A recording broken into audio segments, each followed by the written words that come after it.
하나님 아버지, 거짓과 속임수로 일관했던 이스라엘을 심판으로 징벌하시겠다는 하나님의 경고를 무시한 대가로 멸망의 길을 걸어가는 그 세대는 오늘 우리들이 받아야 할 경고로 아옵니다. 정신 차리고 회개하여 국가도 가정도 개인도 이들의 전체를 밟지 않도록 도와주옵소서. 적은 무리가 모여 싸우나 우리의 기도에 응답하여 주옵소서. 예수님의 이름으로 기도드립니다. 아멘. 말씀은 이어서 생명의 삶으로 계속 나갑니다. 호세아 11장 12절. 찾으셨으면 11장 12절부터 12장 끝절 14절까지 교독하겠습니다. 에브라임은 거짓으로, 이스라엘 족속은 속임수로 나를 에워쌌고, 유다는 하나님 곧 신실하시고 거룩하신 자에 대하여 정함이 없도다. 에브라임은 바람을 먹으며 농풍을 따라가서 종일토록 거짓과 포악을 더하여 아수르와 계약을 맺고 기름을 애굽에 보내도다. 여호와께서 유다는 논쟁하시고 야곱을 그 행실대로 벌하시며 그의 행위대로 그에게 보응하시리라. 야곱은 모태에서 그의 형의 발뒤꿈치를 잡았고 또 힘으로는 하나님과 교류해 천사와 겨루어 이기고 울며 그에게 간구하였으며 하나님은 베델에서 그를 만나셨고 거기에서 우리에게 말씀하셨나니 여호와는 만군의 하나님이시라. 여호와는 그를 기억하게 하는 이름이시라. 그런즉 너희 하나님께로 돌아와서 인애와 정의를 지키며 항상 너희 하나님을 바랄지니라. 그는 산이니라. 손에 거짓 저울을 가지고 속이기를 좋아하는도다. 에브라임이 말하기를 나는 실로 부자라. 내가 재물을 얻었는데 내가 수고한 모든 것 중에서 죄라 할 만한 불의를 내게서 찾아낼 자 없으리라 하거니와 내가 애굽 땅에 있을 때부터 나는 내 하나님 여호와니라. 내가 너로 다시 장막에 거주하게 하기를 명절날에 하던 것 같게 하니라. 내가 여러 선지자에게 말하였고 이상을 많이 보였으며 선지자들을 통하여 비유를 베풀었노라. 길르앗은 불의한 것이냐? 과연 그러하다. 그들은 거짓되도다. 길갈에서는 우리가 수송아지로 제사를 드리며 그 제사는 밭양에 쌓인 돌무더기 같도다. 야곱이 아람의 들로 도망하였으며 이스라엘이 아내를 얻기 위하여 사람을 섬기며 아내를 얻기 위하여 양을 쳤고 여호와께서는 한 선지자로 이스라엘을 애굽에서 인도하여 내셨고 이스라엘이 한 선지자로 받았거늘. 다 같이 14절 봉독하겠습니다. 시작. 에브라함이 경노하게 함이 극심하였으니 그의 주께서 그의 피로 그의 위에 머물러 있게 하시며 그의 수치를 그에게 돌리시리라. 아멘. 오늘 제목은 거짓된 삶을 버리고 하나님 앞으로, 그리고 성경에는 하나님께로 돌아오라 이렇게 되어 있습니다. 부제로는 에브라임과 유다를 향한 하나님의 책망 이렇게 되겠습니다. 한 권사님, 에브라임이 뭡니까? 에브라임아 성경에 계속 나오는데 이 권사, 예, 90% 정답이네요. 우리가 아는 대로 성경에 자꾸만 에브라임아 하는데 이 에브라임은 이제 야곱의 후계자, 즉 11째 아들 요셉의 아들 이름입니다.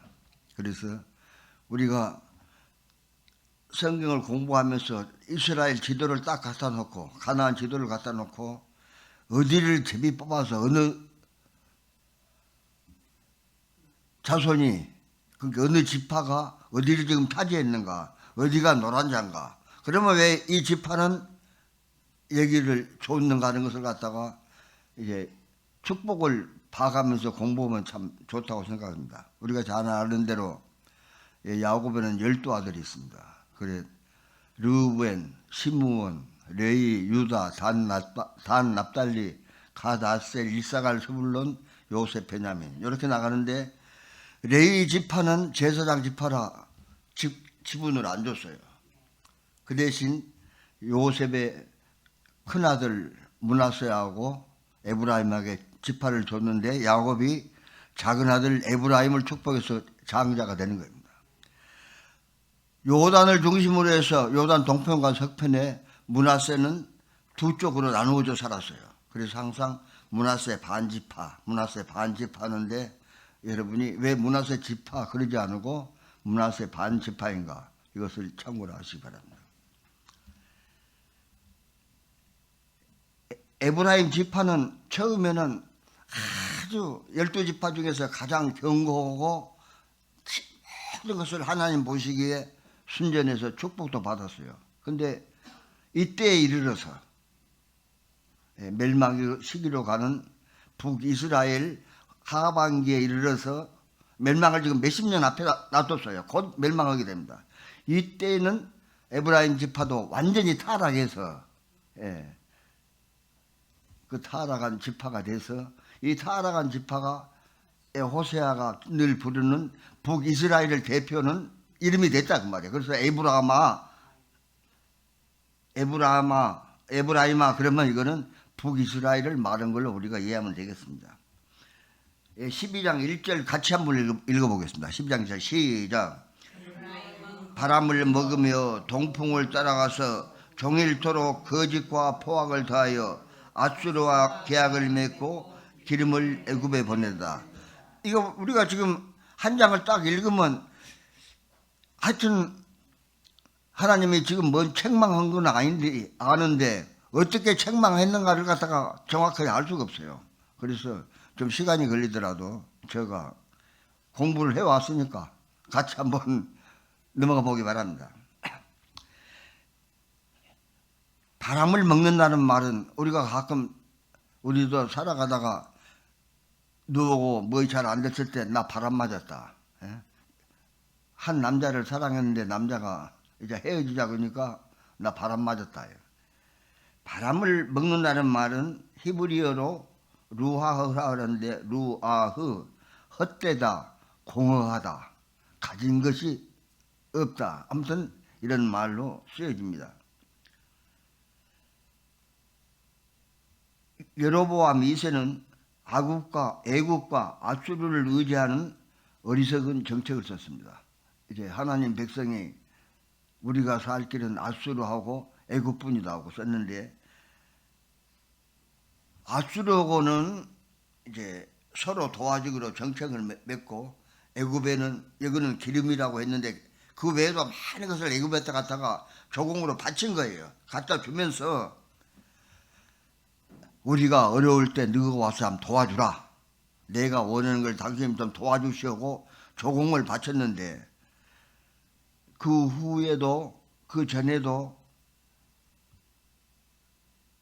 그러면 조공을 바치면서 북이스라엘이 애굽에 오는 거에 뭐냐 그러면은 성경에 쭉 나오지만은 남유다를 공략하고 치려고 그러니까 같은 말이면 북한이 남한을 치려고 중국이나 러시아나 이런 나라에 지금 도움을 청하는 격이다 그 말이에요. 그러니까 같은 민족을 쳐서 이기려고 이것은 솔로몬의 아들 르로보암하고 여로보암하고 헤어질 때부터 이미 예견된 일입니다. 한 민족이면서 이제 적으로 대치하는 상태입니다. 동풍을 따라갔다는 말이 나오는데 이 동풍은 뭐냐 그러면 여기에서는 헛되는 것, 이 동풍은 지금 이스라엘을 향해서 아라비아 사막으로부터 동풍이 불면 굉장히 건조한 공기랍니다. 그래가지고 모든 식물을 마르게 하고 모든 것을 갖다가 시들게 만드는 아주 뜨거운 바람, 열풍, 사막으로부터 온 열풍, 이것이 이스라엘에 불어오는 그런 광경을 얘기한 겁니다. 2절 같이 한번 보내봅시다. 시작. 여호와께서 유다와 논쟁하시고 야곱을 그 행실대로 벌하시며 그의 행위대로 그에게 보응하시리라. 유다는 남왕국을 얘기하고 야곱은 지금 북이스라엘을 얘기하고 있습니다. 하나님이 볼 때는 그래도 북쪽 이스라엘보다는 남유다는 그래도 아직도 하나님을 공경하는 여러 형태가 남아있고, 이 남왕국도 실은 지금 여기서 부패하고 타락하기 시작합니다. 뭐 위나. 그러나 하나님이 볼 때는 그래도 남왕국이 좀 나서요. 근데 하나님이 남왕국을 또 심판하려고 경고하는데 하물며 북이스라엘은 어쩌겠느냐. 너희는 곧 멸망이 눈앞에 멸망이 눈앞에 다가온다는 것을 얘기하는데도 북이스라엘은 전혀 거기에 대해서 반응을 안 하고 계속 타락된 삶을 하고 있습니다. 3절 같이 보겠습니다. 시작. 야곱은 모태에서 그의 형의 발뒤꿈치를 잡았고 또 힘으로는 하나님과 겨루되. 하나님께서 야곱을 사랑한다는 것은 인간의 행위 가지고 하나님이 뜻이었습니다. 호세아가 야곱의 출생을 언급한 것은 하나님의 선하신 뜻에 따라서 선택된 백성이라는 것을 그들에게 알려주기 위함입니다. 북이스라엘은 자신들이 야곱의 자손이라고 거들먹거리면서 불건전한 행위를 하는 것을 갖다가 책망받습니다. 야곱이 에서의 발꿈치를 잡고 나온 일과 장자권을 팥죽 한 그릇으로 바꾼 것은 우리가 늘 들어서 잘 아는 내용입니다. 4절 같이 보겠습니다. 시작. 천사와 겨루어 이기고 울며 그에게 간구하였으며 하나님은 베델에서 그를 만나셨고 거기에서 우리에게 말씀하셨나니. 야곱이 천사하고 씨름하던 장소는 그 땅이 원래 루스라는 땅입니다. 그런데 야곱은 이제 천사에게 축복을 받고 그 지명을 하나님의 집이란 뜻으로 해서 베델이라고 이제 이름을 부르게 됩니다. 원래는 루스인데 야곱이 하나님과 겨루어서 이긴 곳, 그래서 그 지역을 베델로 개칭하였습니다. 야곱이 형 에서를 피하여 도망을 가다가 지쳐서 잠이 든 것이지요, 거기가. 그런데 그렇게 얼마나 괴로웠습니까? 근데 이제 천사를 만나서 이제 씨름을 하는데 천사가 지겠습니까? 져준 거이죠. 그래 환도뼈를 쳐서 이제 뼈가 부러진 그런 일을 당한 겁니다. 그 당시 이스라엘 백성들은 야곱을 가리켜서 야곱은 하나님의 전이요 하늘의 문이다. 얼마나 이제 야곱이 이렇게 축교 세우고 축복한 겁니다. 근데 그 외에 이스라엘 백성들은 베델에서 금송아지 우상을 만들고 북이스라엘 중에서 가장 우상이 심한 지역이 베델입니다. 하나님의 집이 이제 베델이 그렇게 된 거예요. 그러니까 말세가 됐다는 걸 우리가 알고 있습니다. 대한민국의 예루살렘이 평양이었습니다.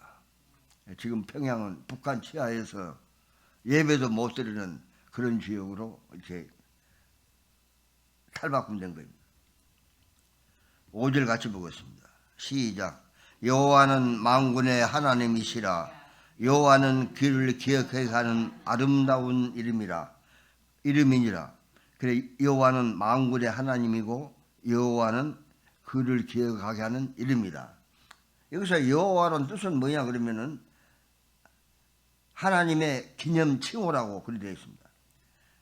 영어로는 I am I, 스스로 계시는 분, 스스로 있는 자, 이스라엘의 구원자, 과거와 현재와 미래를 통하여 영원히 존재하시는 분, 하나님의 은총을 사모하는 자에게 구원을 베푸시는 분, 만물을 창조하시고 명령하시고 또 사용하시는 분, 이분이 바로 이스라엘의 하나님이다. 즉 그의 이름은 여호와다. 이렇게 알면 되겠습니다. 6절 같이 보겠습니다. 그런즉 너희 하나님께로 돌아와서 인애와 정의를 지키며 항상 너희의 하나님을 바랄지니라. 하나님께로 돌아오라는 말은 회개하라 그 말입니다. 항상 예언이 나가고 징계의 말이 나갈 때는 뒤에 무엇이 따르냐 그러면 하나님께로 돌아오라. 그러면 내가 너희를 멸망할 것을 거둬들이겠다는 하나님의 의도가 지금 숨어 있습니다. 이렇게 늘 우리도 지금 내가 신앙생활을 잘하고 있냐, 못하고 있냐, 나의 믿음이 어디까지 왔냐, 내가 이대로 신앙생활을 하면 되겠냐, 나가 안 깨우쳐졌냐. 그래서 나를 반성하고 내 가정을 생각하고 교회를 생각해 볼 때 답은 딱 하나요. 진단이라는 거 있습니다. 병원에 가면. 근데 자기 진단이라는 거 있어요. 쭉 설명을 해놓고 플러스에서 몇 점이면 뭐 시임하고 상중하가 있듯이, 그러면 자기를 진단할 때 과연 내 안에, 내 가정에, 내 교회에 하나님이 늘 계시고 성령이 함께 움직인다는 걸 제가 느끼면은 지금 잘 믿고 있는 것이고, 뭔가 아닌 것도 같고 좀 이상한 것 같기도 하고, 내가 좀 믿음 생활을 잘한 것 같기도 하고 잘못한 것 같기도 하고, 내가 지금 게으른 것 같기도 하고 또 부지런히 한 것도 같고, 알쏭달쏭. 예배에도 내가 잘 참석하고 있는지 아닌지. 과거에 우리 여수에 살다 한선 여자 선배 한 분이 순천에 갔는데 마음의 작정을 했답니다. 내가 10년 동안 고등부 교사를 하는데 한 번도 안 빠진다. 10년 동안 한 번도 안 빠진다. 그러면 1년이 52주니까 한 520주 안 되겠습니까? 시어머니가 돌아가셨는데도 안 가. 해필 주일이 걸려가지고 그날은 주일날은 안 갔다고 말이에요. 그래가지고 10년을 딱 채우고 나니까 하나님이 뭐라고 이제 나타나시냐 하면은, 수고했다. 네가 원하는 걸 말해라. 내가 줄게. 그러면은 그 말은 뭐냐 그러면은, 내가 아버지 보고 아버지 뭐 이거 하나 사주시한다고 아버지가 사줄 확률은 반도 안 돼요. 에? 반도 안 돼. 없는 집에 뭐 자꾸 사주라고만. 근데 아버지가 말해라. 뭐든지 사줄게 하면 그건 100% 준다는 얘기예요. 그게 하나님이 준다고 했으니까. 그러니까 저는 그렇게 생각합니다. 맨날 새벽부터 와서 하나님 이것 주십시오, 저것 주십시오, 요것 주십시오. 평소에는 하나님하고 가까이도 안 오고 멀리 하면서 염치도 좋아. 우리 외손녀가 광양에 어느 교회 중등부 학생 회장이에요. 여자애긴데 교회에서 이제 얘를 보고 기도를 하라 그랬어요. 그러니까 자기 어머니 보고 써주라 그러니까 내 딸이 있다가 자기가 써야지 어찌 엄마가 그걸 써주냐. 그거 안 써줘요. 그러니까 얘가 생각하다가 나한테 메시지를 연 거예요. 할아버지가 좀 써주세요. 근데 저는 차마 네가 해라고 거절을 못 하겠어요. 근데 걔가 지 어머니를 보고 메시지를 나한테 보내놓고는 엄마 큰일 났어. 그래서 왜 그러냐 그러니까, 내가 평소에 할아버지한테 전화 한 번도 못 오고 할아버지 좋아하는 콜 한 병도 못 사다 드렸는데 이게 할아버지한테 이걸 해주라니까 염치대가 없단 거예요. 막 우리 살아가는 것이, 하나님은 등 뒤로 돌리고 세상 개미에 살아가다가 다급한 일 생기면 그때 와갖고 하나님 살려주십시오 했다가 그 일이 끝나면 또 기도를 안 해. 이제 그 일이 끝나면은 그래 우리가 늘 이런 것도 한 번씩 반성해 볼 일입니다.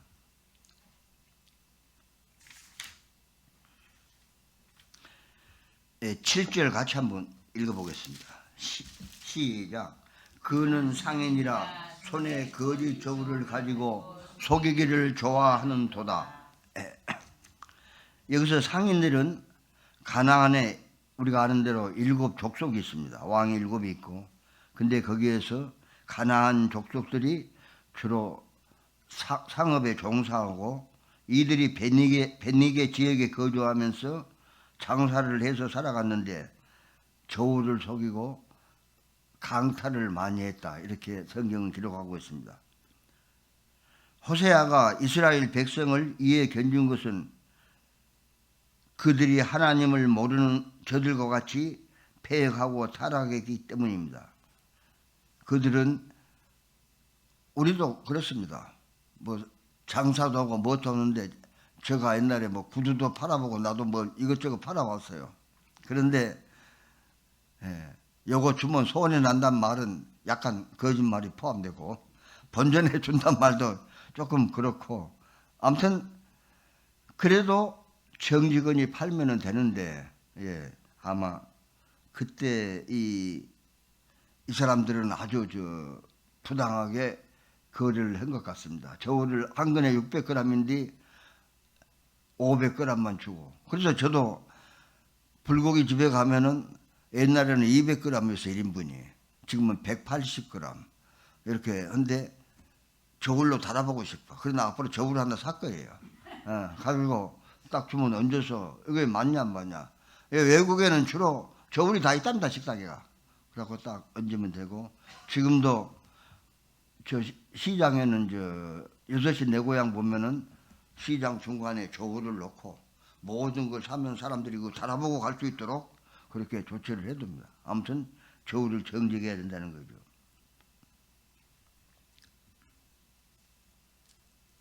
팔 절 같이 보겠습니다.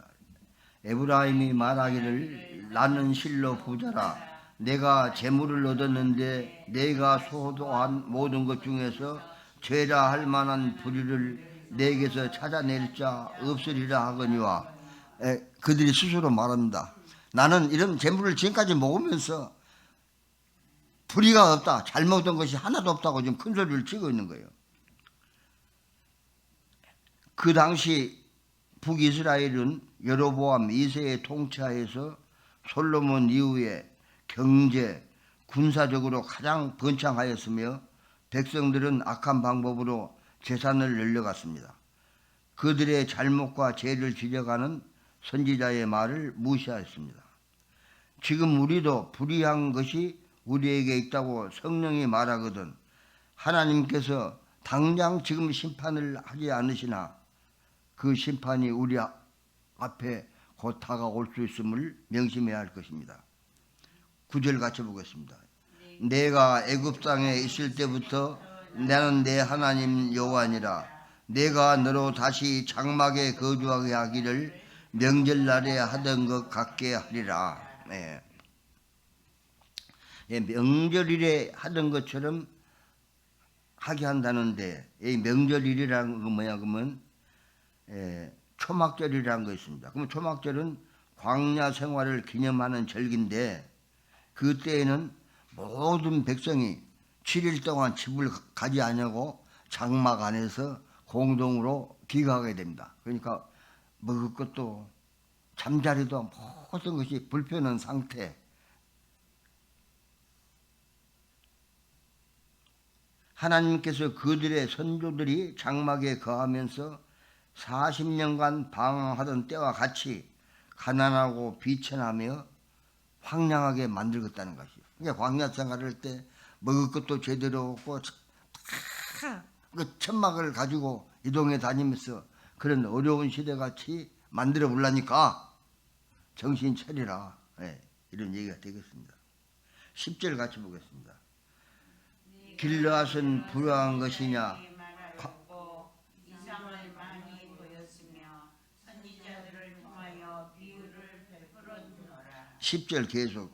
내가 여러 선지자에게 같이 시작. 내가 여러 선지자에게 말하였고 이상을 많이 보였으며 선지자들을 통하여 비유를 베푸노라.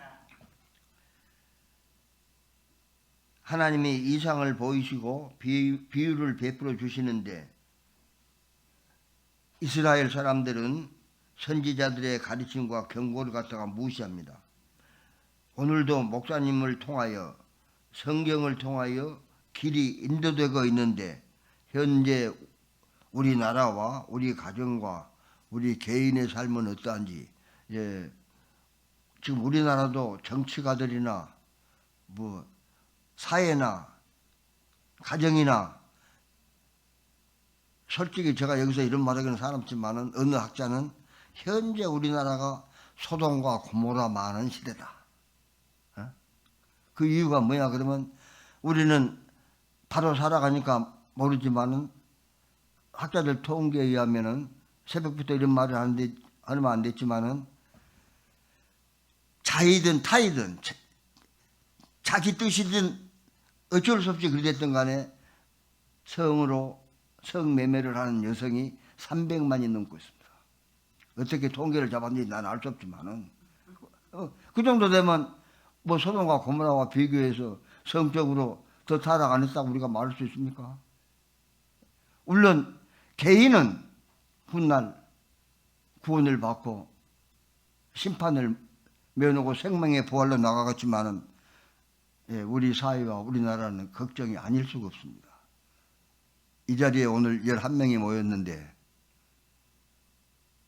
소돔과 고모라가 멸망할 때 여기 앉은 여러분이 의인이 되기를 바랍니다. 그래, 여러분을 통해서 하나님이 멸망할 사회를 멸망하지 않도록 손을 거두시기를 바랍니다. 10절 같이 보겠습니다. 시작. 길르앗은 불효한 것이냐? 과연 그러하도다. 그들은 거짓되도다.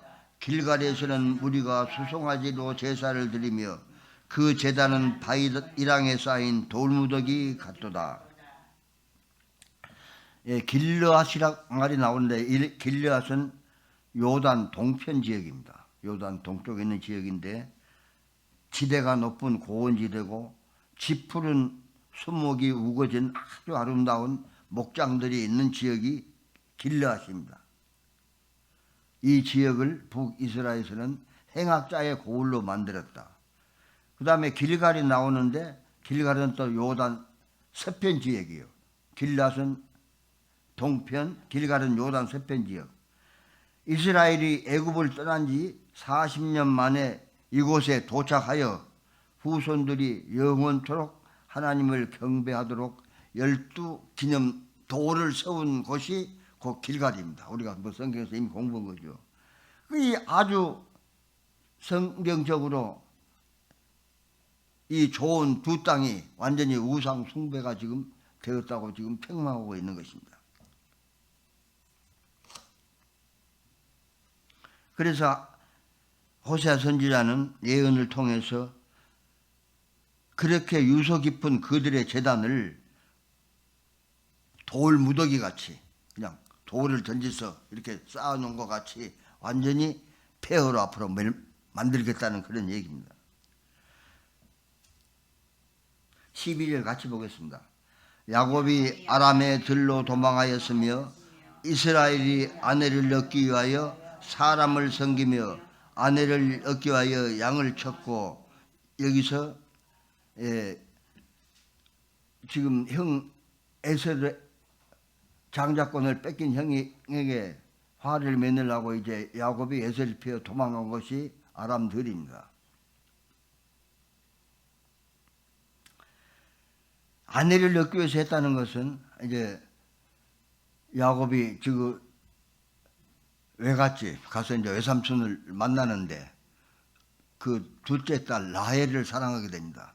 라헬을 사랑하게 되는데 저녁에 불을 끄고 신부가 들어왔는데 아침에 자고 보니까 사랑한 딸 아니고 큰딸 레아입니다. 그래, 왜 외삼촌 이 여자를 주니까 우리는 동생부터 시집을 보낸 법이 없으니까 그 언니하고 살아라 그래서 7년, 그리고 다시 또 라헬을 낳기 위해서 14년간 고생을 하고, 그 고생한 것이 삼촌의 양을 친 것을 지금 얘기하고 있습니다. 13절 같이 보겠습니다. 시작. 여호와께서는 한 선지자로 이스라엘을 애굽에서 인도하내셨고 이스라엘이 한 선지자로 보호받거든. 이와 같은 사실은 하나님께서 선지자들을 통하여 이스라엘을 애굽에서 인도해 내시며 보호하신 하나님을 배척하고 선지자들을 능멸한 행위가 얼마나 폐역하고 배은망덕한 것인지를 설명해 주는 것입니다. 하나님이 이스라엘을 책망하고 다시 건지시는 것은 하나님이 사람을 만드는 목적이 있습니다. 하나님이 영광을 받으시기 위해서 죄를 지면 벌하셨다가도 회개하면 건지시는 하나님으로 보면 되겠습니다. 14절 같이 보겠습니다. 시작. 에브라임이 경노하게 함이 극심하였으니 주께서 그의 피로 그의 위에 머물렀게 하시며 그의 수치를 그에게 돌리시리라. 여기서 그의 피란 말이 나옵니다. 그러면 그의 피란 말이 뭔 말이냐 그러면 피를 흘린 죄인데 이스라엘 백성이 가나안 신인 몰렉을 숭배하면서 자기들 아들 딸을 그 몰렉에게 제물로 바친 그 사건을 지금 여기서 얘기하고 있는 것입니다. 그들의 수치란 것은 그들이 하나님의 백성임에도 불구하고 우상을 섬김으로 하나님께 돌린 수치를 말합니다. 에브라임은 선지자를 통하여 이와 같은 행위들이 불의라는 것을 알고 있었음에도 불구하고 불의한 행위에서 돌이키지 아니하고 점점 그 도를 되어갔습니다. 하나님께서는 이와 같이 패역한 에브라임을 죄 없다 아니하시고 그 죄에 대한 형벌을 그들에게 내리시기로 작정하십니다. 그러므로 우리는 하나님께서 악인들의 죄를 간과하시지 않고 그 대가를 치르게 하시는 분이심을 명심해야 할 것입니다. 많은 시간이 지나지 않아 북이스라엘은 아수리에게 멸망되고 남유다는 바벨론에게 멸망되는 치욕을 맞게 됩니다. 호세아가 지금 글을 기록한 이 시기는 BC 793년부터 753년 사이에 40년 간격을 두고 일어난 일이고 그 후에 북이스라엘은 BC 721년에 멸망하게 됩니다. 그때로부터 32년 후가 되겠습니다. 그리고 또 그 이후 135년 뒤에 BC 586년에 남유다는 바벨론으로 해서 멸망되는 겁니다. 이 멸망이란 말은 완전히 없어져다, 끌려가다. 그러니까 모든 주민들이 아주 무식한 사람들만 일에게 남겨두고 전부 바벨론으로 갔다가 거기서 70년 지나니까 포로 귀환해서 우리가 지금 목사님한테 또 열심히 공부하고 있는 것입니다. 기도하겠습니다. 하나님 아버지, 자신의 죄를 깨닫지 못하는 에브라임의 모습이 우리의 모습은 아닌가 생각해 봅니다. 자신의 인생을 스스로 일구어 가려는 교만과 속이는 거짓에서 벗어나게 하옵소서. 하나님의 용서와 돌보심이 없이는 살 수 없는 연약한 인생임을 기억하고 겸손히 하나님의 긍휼을 의지하도록 인도하여 주옵소서. 새벽을 깨우고 나와서 간구하는 이 백성의 기도를 하나님 아침에 다 들어 응답해 주시기를 원하옵고 예수님의 이름으로 기도드립니다. 아멘.